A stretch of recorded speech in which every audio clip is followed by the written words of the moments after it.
So, we've been talking about the North and all of the advancements in technology, in communication, in farming, in transportation. And please understand that many of those advancements were also utilized greatly in the South. Two that I'm going to point out here, and that's the telegraph and the steamship. Telegraph for communicating, and the steamship for travel and transporting goods. Now, let's take a look at this map. So, when we talked about the North, we talked about industry, and this map really lays out where industry is. So, remember, the first industrial revolution had to deal with textiles and cloth. And I want you to take a look. Where were most of the textile factories? And immediately your eye is drawn to the Northeast. So, here are where many of our factories are. Now, there are a few in the South, as you can see, but most are in the North. The other thing I'd like you to look at real quick is iron ore and coal. Okay, so iron ore is the orange and coal is the green. Where do you see those on our map? And if you look, you will also see most coal and iron ore deposits also in the North. So, with more industry and more of those kinds of resources in the South, or excuse me, in the North, how do you think the Southern states made most of their money? Well, if we take a look here, this is going to give us a little bit more information about how the South made their money. So, if we take a look at the climate of the South, there are mild winters, long, hot, humid summers, plentiful rainfall, and long growing seasons. Keyword being long growing seasons. We also have these coastal areas which provided very fertile growing areas. And so that will probably tell you that farming, okay, agriculture is going to create a lot of money for the South. When we also look at the geography of the South, there were a lot of broad, flat rivers, which made transporting goods easier. And we also see the Appalachian Mountains are going to kind of separate the South. And many people settled and also farmed in the mountains. So when we take a look at agriculture, we take a look at this agrarian society of the South, or agriculture in general throughout the whole nation at the time. I want you to take a look at this map and tell me, tell me, you could tell me if we were in class, but we're not. So think to yourself, observe, what are some things that are grown? All right. So what can be seen in both the North and the South? And as you take a look, you'll obviously corn is the first thing that you see all over the country. You also see wheat is being grown in the North and the South. So those are staple crops. People need them to eat, to survive. And they can also be cash crops. They can also be sold. But if you take a look in the South, there is one crop that is just in the South that we do not see at all in the North. And that is cotton. Now, one invention, one idea, one invention is going to completely change our history, the history of the United States. And that is the cotton gin, invented by Eli Whitney. So he came south for a tutoring job.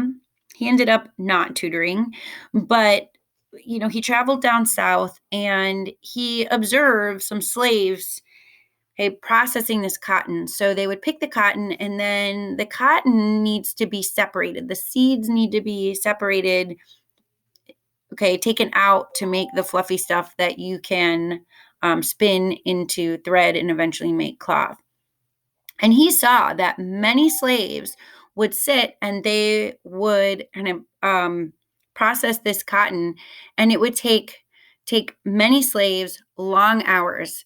And so he invented a machine, an engine, which became shortened to gin, that could clean this cotton much faster. And this is going to forever change things. So when we look at the impact of the cotton gin, one of the biggest impacts is that it made the processing of cotton a lot easier. And so, where many would think, oh, you don't need as many slaves then because you don't need as many slaves to process the cotton, the exact opposite happened. Slavery actually increased because now Southern farmers were investing in slaves to grow and pick the cotton because it could be processed a lot faster. It's interesting when we look at slavery and when we think about how history could be different. History may have been very different without the invention of the cotton gin because slavery in places like Virginia, where tobacco was hurting the soil, slavery was actually decreasing. But with the invention of the cotton gin, slavery is going to explode. And so many people are going to move west from the southern states of like South Carolina and Georgia, and slavery is going to spread as well. And so with the invention of the cotton gin, we also see people investing their money in land and slaves and not in factory and industry. Take a look at this picture. It shows the growing and picking of cotton. Here you can kind of see what it looks like on the plant. It shows the slaves in the field picking the cotton and bringing the cotton to the gin. And so this obviously is going to be an advertisement on the cotton gin. The domestic slave trade is, like I said before, is going to grow. And what the domestic slave trade means is that the trading of slaves within our country. So in 1808, bringing slaves from Africa became illegal. And that was written in the Constitution as a part of the Three-Fifths Compromise.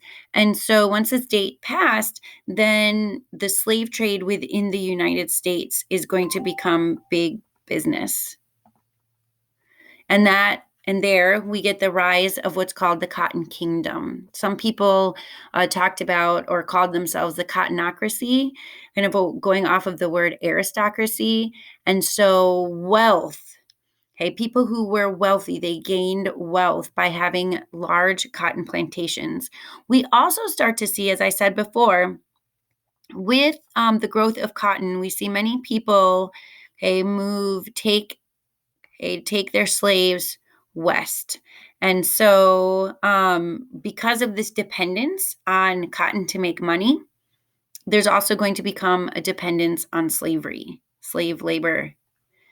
And what's interesting is we think, okay, if they're all just investing their time and energy and money on slaves, then how are they getting other goods? And I think a perfect way to describe how they were getting other goods comes from this quote from Louis T. Wigfall, and I'm going to say it in my Southern accent. We want no manufacturers. We desire no trading, no mechanical or manufacturing classes. As long as we have our rice, our sugar, our tobacco, and our cotton, we can command wealth to purchase all we want. So this just talks about that attitude of we don't need a laboring working class in the factories. We need slaves. We need to grow cotton. And from that cotton, we will buy whatever we need from wherever. We'll buy it from the North. We'll buy it from England and other countries. So we see many differences between the North and the South, but they are connected. And I want you to think for a second, how are the North and South connected? We see very different ways of life in the North and the South, but how were they connected? And the key is that cotton. So the South used Northern manufactured goods, just like we heard in our quote. And the North used Southern cotton in their textile mills. And so, as you can see, here's a large cotton plantation, the steamship, all right, and that much of that cotton was transported to the North to use in these textile mills.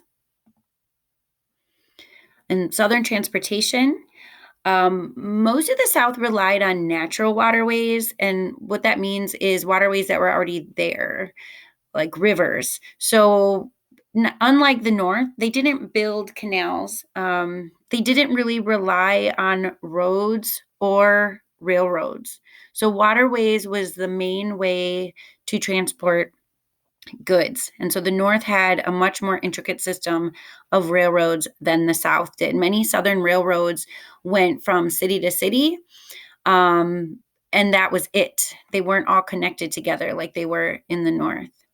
This is an awesome picture because it shows how important cotton was. So if you take a look here, you see the steamships.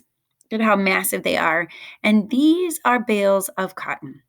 So this is New Orleans. And if you know, New Orleans is the southern tip of the Mississippi River. And so New Orleans was a really important port. So all of those states that those kind of at the time Western states would get their cotton, would get their goods to the Mississippi River. It would be shipped south, or here it would be brought from Louisiana and be put on the steamships and then taken to Europe or taken into those northern factories. This cottonocracy created a certain lifestyle. So we see a upper class of large plantation owners. Plantations could cover several thousand acres, and people of the South, most people, they measured their wealth by the number of slaves that they owned. And so it's really interesting when you look at the numbers. The average statistic of white slave owners in the South was about 32%. So about 32% of white Southerners owned slaves. Now, this percentage was higher in some states and lower in other Southern states, okay, depending on where you were. And so even though, not every family owned slaves, slavery was still supported by most. So even if you didn't own slaves, you probably wanted to, because owning slaves gave you status. All right, it was a symbol of your wealth. And so even though many people did not own slaves, couldn't afford slaves in the South, they still believed in the slave system. And these wealthy plantation owners who owned, they were a very small percent of people, okay, who owned, the majority of the slaves, but they drove society. So they controlled politics, and through controlling politics, they drove the ideas of the time. And so last week, you guys talked about slavery and the life of a slave. And, the life of a slave could be different depending on if you lived on a large plantation, depending on if you lived on a small farm, depending on how your owner treated you. But the one thing that remained the same is that slavery were people being forced into bondage. And as we see slavery grow in the southern part of the United States, we see the laws and the slave codes. You read some of those slave codes last week. We see them get more strict. And so, the laws are going to get more strict to keep slaves enslaved, to essentially fuel the economy and keep people making money off of cotton. As a response to slavery, there were many people who were a part of the Underground Railroad, which you also learned about last week.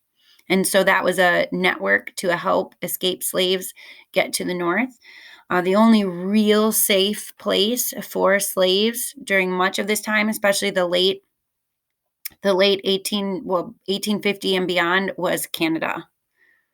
And we'll talk about that next week.